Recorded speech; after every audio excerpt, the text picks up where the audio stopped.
ఏమని పాడెదను నీ ప్రేమను.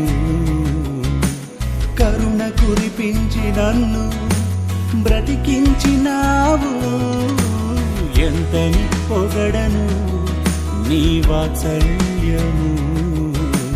చీకటి సంకెళ్ళు తెంపి విడుదలనిచ్చావు. దేవా దేవా దేవా స్తోత్రార్హుడవు నీవే, నా రక్షణకర్త పూజనీయుడవు నీవే. దేవా దేవా దేవా స్తోత్రార్హుడవు నీవే, నా రక్షణకర్త పూజనీయుడవు నీవే. నీ దక్షిణ హస్తమే నన్ను బలపరచును, నీ దక్షిణ హస్తమే నన్ను